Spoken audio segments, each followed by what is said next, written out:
नमस्कार, उत्तर प्रदेश समाचार के लाइव सेशन में आज आपका बहुत बहुत स्वागत है। और आज हमारे साथ वो शख्स है, अगर उसे कहा जाए कि महादेव की नगरी में एक दूसरा देव रूपी इंसान है।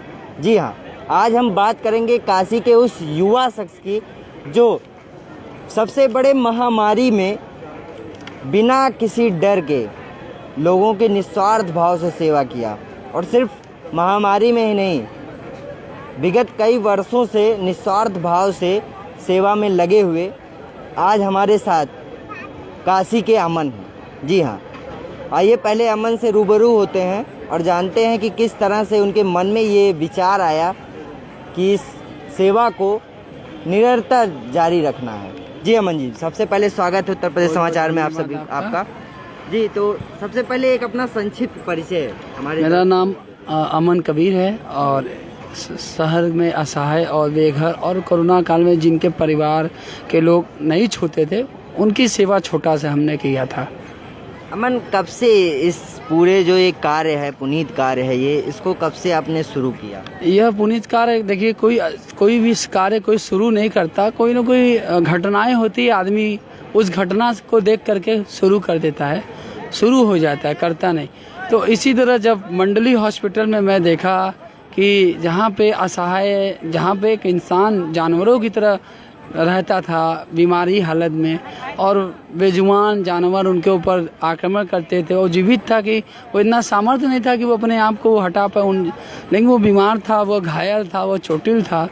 ऐसे लोगों को देख करके एक अंदर शौक सी आई, और यह शौक आज पूरे शहर में बन करके किसी के घाव में हजारों कीड़े जाल बनाए, उनको देखना तो पूरा ड्रेसिंग करना, कोई बाल लट बढ़ा के चल रहा है तो उसका बाल लट काट के, कोई अपने माँ और बाप को अस्पताल के गेट पे छोड़ के भाग गया। तो और ऐसे कोरोना काल में जहाँ कोरोना के अभी रास्ते में मैं आ रहा था, दो लोग मुझे मेरी बाइक को देख करके मुझे रोक दिए, कहें कि भैया आप पहले कुछ नाश्ता क्यों भैया? कहें कि भैया मेरे 3-4 दोस्त कोरोना काल में डेट कर गए थे और मुझे भी कोरोना हो गया था, मुझे भी लगा कि अब हम नहीं रहेंगे, लेकिन आपका रोज़ सोशल मीडिया पर देखते थे, आज हम आपकी वजह से जिंदा बचे हैं। तो कहीं ना कहीं ऐसे शब्दों, ऐसे लोगों के मिल करके एक और बल मिलता है कि जहाँ कोरोना में लोग घर में रहते थे, कोरोना हो गया था, वहाँ वह व्यक्ति मेरे कार्य को देखकर ठीक हो गया बिना किसी इलाज का। तो ऐसे कोरोना काल में इस प्रकार से भी सेवा हुई। और किसी को रक्तदान की ज़रूरत है, देखिए हर आदमी हर समय हर मदद, लेकिन प्रयास करता है कि किसी को ब्लड मिल जाए, किसी को भूखा है तो खाना मिल जाए, कोई आर्थिक। इस लॉकडाउन में हमने बेरोजगारी में जो लोग बेरोजगारी थे, कुछ लोगों को रोजगार भी दिलाया, कुछ लोगों को रक्त भी दिलाया, कुछ लोगों को अस्पताल में भर्ती कराया, कुछ लोगों को ऑक्सीजन भी दिलाया। लेकिन कुछ लोग इस कार्य का मिसयूज भी करने लगे। जैसे बेरोजगारी पर हम सोचे कि कम पैसे में बड़े काम, छोटे लोग, क्योंकि मेरे पास तो आर्थिक मेरे पास 1 रुपया नहीं, लेकिन काशी की जनता का हाथ जिसके ऊपर पड़ जाए तो वो सोचता नहीं। तो काशी की जनता का हाथ था, लोग मदद करते रहे और उस मदद से लोग, बेरोजगार लोगों की भी मदद करता है। लेकिन जब मुझे लगा कि मेरे कार्य का लोग मिसयूज करने लगे, इसी तरह 3 एम्बुलेंस आया, मैं 2 महीना निःशुल्क चलाया। लेकिन अब क्या है कि लोग प्राइवेट हॉस्पिटल मेरी एम्बुलेंस को मंगा रहे हैं, इधर मंगा रहे हैं, बलिया ले जा रहे हैं, कोई मेरी गाड़ी को ले जाके कहीं ना कहीं गड्ढे में। तो ऐसे स्थिति में हालांकि सेवा कर रहे तो तमाम कठिनाइयाँ आएगा ही नहीं कि हर आदमी, लेकिन अब हमने एक रूल्स लगा दिए कि जो भी ले जाएगा कोई चार्ज नहीं, लेकिन पेट्रोल भरवा दे। लेकिन अगर अपने श्रद्धा से अगर 100 रुपये दे रहा है, 500 दे रहा है, 1000 दे रहा है, तो उस पैसे का हम दुरुपयोग नहीं, उसमें पेट्रोल भरवाएंगे। कोई लाचार है, कोई अल्ट्रासाउंड नहीं करा पा रहा, उसके पास 500, 600 जो भी उसी पैसे से जो दान में मिला है, वो भी मेहनत कर, कहा जाता है ना कि फ्री में नहीं लेना चाहिए। तो मेरा जो मेरा वाहक है, जो मेरा हीरा रथ एम्बुलेंस है, वो लोगों को सही जगह पहुंचाता है और लोग अपने से देते हैं। तब अब तक हम लोग 300 परिवार के लोगों को विभिन्न हॉस्पिटल में कोरोना मरीजों को, और कोई डर भय नहीं। कहा जाता है ना कि जब आप सही कार्य करेंगे तो कठिनाइयाँ आती है, लेकिन डर भय जो रहता है ना वो निकल जाता है।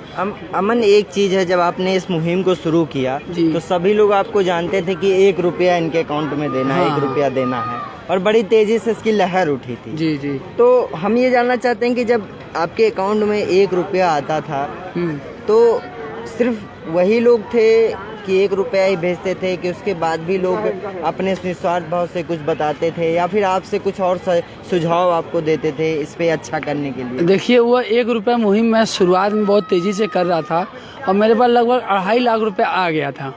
लेकिन वह 2.5 लाख किसी का अंतिम संस्कार कराया, वो 2.5 लाख किसी बेरोजगार को, वो 2.5 लाख किसी गरीब का शादी में मदद किया। तो हर प्रकार की मदद हुई, हर प्रकार की। लेकिन आज वह 2.5 लाख खत्म हो गया और 1 रुपया मुहिम धीमा कर चुका है। क्योंकि देखिए, मुझे सेवा के नाम पर व्यापार नहीं करना है। लेकिन 1 रुपया लोग अपने से मदद कर रहे हैं तो करते जाएं। लेकिन ये है कि मुझे 1 रुपये से बड़े काम करना है। अभी मैं लोगों से पैसा नहीं मांगता। मैं सोचता हूँ कि अगर अच्छे काम कर रहे हैं तो लोग खुद आगे आएँ। अमन, बीच में देखा गया था आप थोड़े हताश हो गए थे लोगों के आरोप और इन सब से, तो एक समय आया नहीं कि इन सब कार्यों से, या फिर काशी की जनता का एक तरफ प्यार और एक तरफ आरोप प्रत्यारोप, तो उससे आपके मन में क्या ऐसा वो आया? देखिए, हर चीज़ में हर समस्या आती है। जिन लोगों को हम समाज में लाए वो लोग भी हमारे पीछे पड़े। लेकिन अगर मैं ऐसा काम ना करूं कि लोग मेरी उंगली को पकड़ ले, तो मैं प्रयास करता हूं कि हर आदमी उंगली मेरा पकड़ना चाह रहा है। और ये देखिए, ये मेरा व्यापार नहीं है, मेरा शौक़ है। शौक़ जब तक मन में रहता है तब तक शौक़ को पार के आदमी करता है, नहीं तो अपना कार्य करता है। लेकिन अगर कोई मुझे परेशान कर रहा है, कोई मुझे हैरान कर रहा है, तो मुझे उनसे हैरान होने की ज़रूरत है। मुझे अपना काम करने की ज़रूरत है और करते ही जाएंगे। यही जोश उत्साह चाहिए कि आप निरंतर कार्य करते रहें, और हम लोग आपके साथ हैं जी। मैं जानना चाहता हूँ, जब कोविड का समय था, मैं देख रहा था, सोशल मीडिया में जुड़ा था, मैं व्यक्तिगत बता रहा हूँ कि मैं देखता था और काफ़ी लगता था कि अमन कुछ कर रहे हैं। और एक चीज़ें मैंने भी आपसे 2-3 बार कॉल पे मदद मांगी और चीज़ें की। एक समय था जब ऑक्सीजन और बेड के लिए तमाम बड़े लोग परेशान रहते थे, तो आप जब कॉल करते थे, आपके पास ऐसी कितनी चुनौतियाँ आई कि जब आप लोगों की मदद ना कर पा रहे हों, या फिर कोई उत्तर जो आता था उधर से कुछ निगेटिव आता हो, ऐसा कुछ हुआ था क्या? देखिए, जब कोरोना काल में जहाँ लोग अपनों को छोड़ के भागते थे, रात में 4 बॉडी को मुखाग्नि देते थे, फिर सुबह जागना होता था। मतलब मैं 20-20 दिन अपने घर, लेकिन कहा जाता है ना कि जो लोग बड़े एयर कंडीशन घर में भी थे उनको हो जाता था कोरोना। लेकिन कोरोना में निकलने का मेन तात्पर्य यही था मेरा कि जहाँ लोगों के अंदर डर है, भय, वो यह भी देखे कि एक व्यक्ति, एक शहर का बच्चा, एक बेटा जो है निकल करके कोरोना बॉडी, कहीं ना कहीं उनके अंदर भी लालच, क्योंकि लोग शुरुआत में किसी को छू नहीं रहे थे।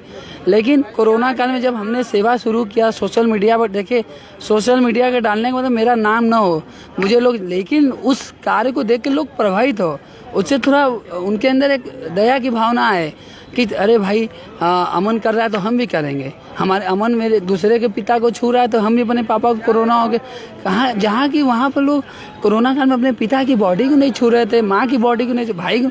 लेकिन कहीं ना कहीं लोग कोरोना काल में सेवा कार्य को देख करके, हमें नहीं, सेवा कार्य को देख करके, कोरोना मरीजों की सेवा को देख करके, कि रात में भी जाग रहा है, सुबह भी जाग रहा है, दिन में भी जाग रहा है, दोपहर में भी जाग रहा है। एक चीज़ देखने को मिला था, जब कोविड का बहुत बड़ा प्रकोप था, तो देखा जा रहा था कि लाशों के ढेर लगे थे और लोगों को टाइम लेना पड़ता था कि अब मेरी बॉडी जलेगी, ये होगा। तो आप इन सबको कैसे मैनेज किए थे? देखिए, कहा जाता है ना, तमाम समस्याएं आई, मैं भी बैठ गया, ऐसा नहीं कि मैं, लेकिन कहीं ना कहीं जो कार्य है, लोग मुझे उस कार्य के माध्यम से मुझे थोड़ा सी सहूलियत देते। लेकिन जैसे लोग पैसा देते थे 16,000 25,000, वैसे मैं भी उसी 1 रुपये के माध्यम से, मैं भी, अगर वो 16,000 दे रहे तो मुझे 12,000 देना था, अगर वो 25,000 दे रहे तो मुझे 10,000 देना था।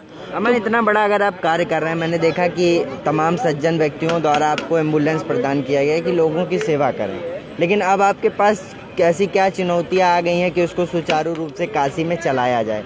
और कुछ प्रशासनिक मदद भी इससे आपको मिली कि नहीं? देखिए, जब कहा जाता है ना, जब व्यक्ति जन्म लेता है तो उसके पास नंगा, मतलब बिना निर्वस्त्र आता है ना, उसी तरह जब हम जन्म लिए तो निर्वस्त्र आते हैं।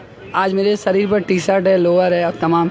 तो इसी तरह जब एम्बुलेंस आ गया अचानक, मुझे बहुत लोग बोले कि ये एम्बुलेंस, वो एम्बुलेंस, लेकिन कहा जाता है जब आप संघर्ष करेंगे, कहीं ना कहीं प्रकृति, कहीं ना कहीं ईश्वर, कहीं ना कहीं आप में, हमारे में ईश्वर है, और वो ईश्वर किसी अच्छे ईश्वर के पास पहुंचाते हैं और वो ईश्वर 3 एम्बुलेंस, जैसे गणेश जी जो जापान में रहते हैं, उनके मित्र समाज सेवी हीरा लाल जी थे, वह साइकिल से निकले तो कोरोना हो गया, वो लाखों लोगों की मदद की, लेकिन जब वह बीमार हुए आगरा में तो कोई उनको मदद करने नहीं आया।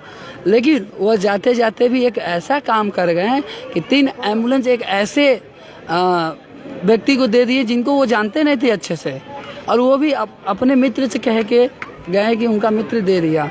तो ऐसे ही कोरोना काल में तमाम चुनौतियां आई, एम्बुलेंस है, और मैं यही चाहता हूँ कि भाई आप मेरी एम्बुलेंस की पूर्ण रूप से रात दिन सेवा लीजिए, लेकिन आप पेट्रोल भरवा दीजिए, आप पैसा देना। अगर आप किसी निजी एम्बुलेंस वाले को 2000 दे रहे हैं तो मुझे 1000 की मदद कीजिए, क्योंकि मुझे ड्राइवर का खर्चा तमाम पेपर में निकलेगी। तमाम लोग देखिए, हमारे एम्बुलेंस के 3 लोगों ने जिम्मेदारी लिया था, जिसमें अभी 1 लोग पूर्ण रूप से जिम्मेदारी लिए, 2 लोगों का संबंध में नहीं आ रहा है, लेकिन बात चल रहा है। अगर वो देंगे तो कहीं ना कहीं लोग अगर मदद करेंगे तो मैं उससे पेट्रोल का खर्चा मैनेजमेंट करना है, उससे गाड़ी के मैनेजमेंट करना, उससे किसी ज़रूरतमंद की मदद करनी है, तो लोग सेवा ले। मगर अगर निजी लोगों को 2000 दे रहे तो मुझे 500 ही दे, मुझे न दे, उस गुल्लक में, वो पात्र दान में दे जिससे ज़रूरतमंद की मदद हो। मुझे पैसा कमाने नहीं, मुझे सेवा करने आया हूँ और करता ही जाऊँगा। और सबसे बड़ी बात, मैं जो वाच कर रहा हूँ, 108 एम्बुलेंस को लोग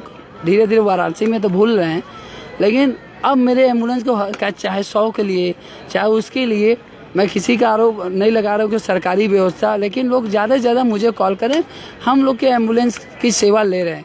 ये नहीं कि मेरा, जैसे कहा जाता है ना कि आदमी का सामान है तो अपने तारीफ पर, मैं तारीफ नहीं कर रहा हूँ, लोग खुद कह रहे हैं। और यह सेवा अभी 2 महीना हुआ है और हमेशा जब चलेगा तो इसको एक अच्छे से करना। जैसे आज मेरे बाइक एम्बुलेंस की चर्चा, ऐसे एक समय हीरा रथ एम्बुलेंस की भी चर्चा शहर में रहेगी सेवा के तौर पे। अमन, अगर आपके एम्बुलेंस की सेवा कोई लेना चाह रहा है, हाँ। तो टर्म और कंडीशन के साथ एक बार हमारे जितने भी व्यूअर हैं उनको आप बता दीजिए कि कैसे उन्हें एम्बुलेंस प्राप्त होगा और वो उसका सेवा कैसे ले सकते हैं, विस्तृत रूप से मोबाइल नंबर के साथ। देखिए, हीरा एम्बुलेंस रथ, आप मेरे हेल्पलाइन नंबर 8687553080 यह एम्बुलेंस है 100 के लिए, और आम जनता के लिए भी निःशुल्क तो नहीं, आम जनता के लोग पेट्रोल और जो धनराशि देना चाहते हो गुल्लक में या फार्म है, उस फार्म में नाम नोट करके साइन करके उन धनराशि के माध्यम से करें। लेकिन हम लोग का कोई चार्ज नहीं है, लेकिन जो लवारिस है, जिनका परिवार नहीं, जिनके माँ नहीं, उनके लिए निःशुल्क सेवा है, लवारिस असहाय प्रभु जन को लिए।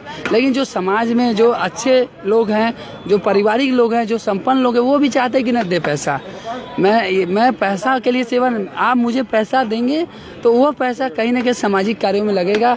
जब एक निजी एम्बुलेंस वाला आपसे कहता है हमको 5000 चाहिए, तो मैं आपसे ये नहीं कहूँगा आप मुझे 500, 100, 200, 20, जो भी श्रद्धा लोग 20 रुपये दिए, 50 रुपये दिए, यहाँ से आशापुर गए 20 रुपये, बलिया गए तेल भरवाए 1000।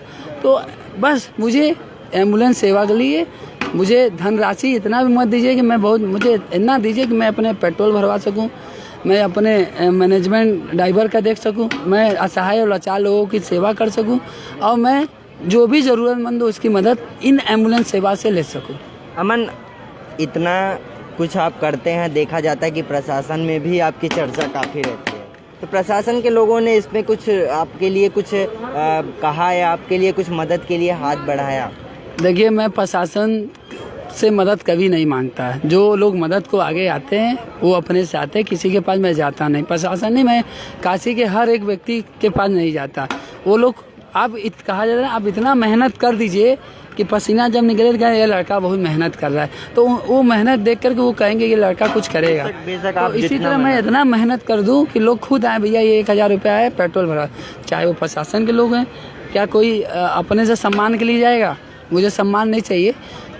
कुछ लोगों ने पद्मश्री के लिए मेरे लिए नाम कर रहे, लेकिन मैं न पद्मश्री के लिए हूँ, न मेरा सबसे बड़ा पद्मश्री मेरा सेवा कार्य है। अगर मैं किसी कीड़े लगे हुए व्यक्ति का अगर उसका सफाई कर दिया, पट्टी बांध दिया, वही मेरे लिए सबसे बड़ा पद्मश्री है। अमन, आपके परिवार में कौन कौन है और कैसे आप अपने परिवार को भी देखते हैं? मेरे परिवार में मेरी एक माँ है, मेरा एक छोटा भाई है और मेरी बहन है, शादी हो गया, 3 बच्चे हैं। मेरा छोटा सा परिवार है, 3 लोगों का परिवार है, लेकिन बहन का परिवार लेकर के 3 2 5 8 लोग हम लोग कुल मिला के हैं। लेकिन मेरा परिवार भी मेरे लिए समर्पित रहता है। जिस माँ का बेटा 6 दिन से 7 दिन से घर न जाए, नहीं, कोविड में देखा जा रहा था कि आपके माँ की और आपकी कोविड में मेरी मम्मी भी बीमार थी। बहुत लोग बोले अरे घर जाओ, अलग रूम में रहो, लेकिन कहीं ना कहीं मेरी ईश्वर कहा जाता है ना कि आप किसी का बुरा नहीं करेंगे। मेरी माँ का इतना हालत ख़राब था कि जैसे लोग अपनी माँ बाप को खो दी, ऐसे हमारा भी नौबत आया था। लेकिन कहीं ना कहीं मेरे सेवा की वजह से मेरी माँ एकदम स्वस्थ है, मस्त है और चकाचक है। अमन, जाते जाते मैं चाहता हूं कि एक अंतिम शब्द में आप काशी के जनता को क्या क्या कहेंगे, और काशी के आसपास के लोग भी अगर आपसे जुड़ना चाहें तो वो कैसे जुड़ सकते हैं? देखिए, मैं जाते जाते यही कहूँगा कि आप मुझे पैसा भले मत दीजिए, आप मुझे मदद भले मत करिए, लेकिन आप किसी असहाय और लाचार व्यक्ति को रोड पे देखें तो मुझे तो फ़ोन करते ही हैं, लेकिन आप खुद अस्पताल लेकर जाइए और अमन कबीर न बन करके, एक इंसान कबीर बन करके आप उस व्यक्ति को अस्पताल पहुंचाइए, मदद करिए। यही सबसे बड़ी मदद मेरी होगी। आखिरी मैसेज मेरा यही है। चलिए, धन्यवाद उत्तर प्रदेश समाचार पे बात करने के लिए। बहुत बहुत धन्यवाद। आप जैसे युवा भाइयों को भी धन्यवाद कि जो मेरे कामों को प्रमोट करते हैं और देश विदेश तक हमारे कामों को बता रहे। यही आप सभी लोगों को बहुत बहुत धन्यवाद। आप कैमरामैन भैया को, आपको, अविनाश जी को धन्यवाद।